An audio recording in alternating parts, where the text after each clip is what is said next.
In questa regione non fa né troppo caldo e né troppo freddo. Insomma, potremmo starci proprio bene. La prossima lettera dell'alfabeto cosmico è la Z di zona abitabile.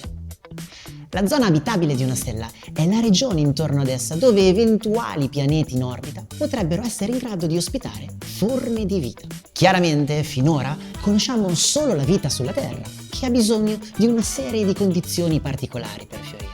Una di queste, in particolare, è la presenza di acqua liquida.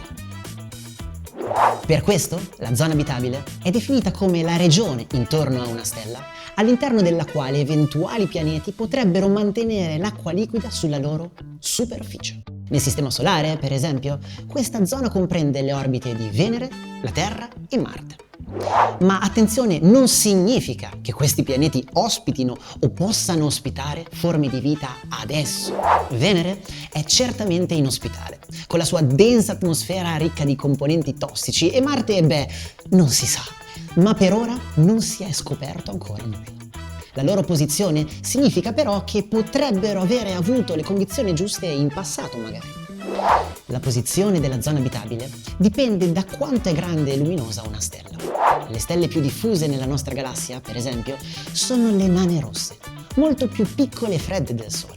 In questo caso, la zona abitabile si trova molto più vicino alla stella rispetto all'orbita della Terra intorno al Sole. A distanze così ravvicinate, però, entrano in gioco altri fattori che potrebbero ostacolare l'abitabilità di eventuali pianeti.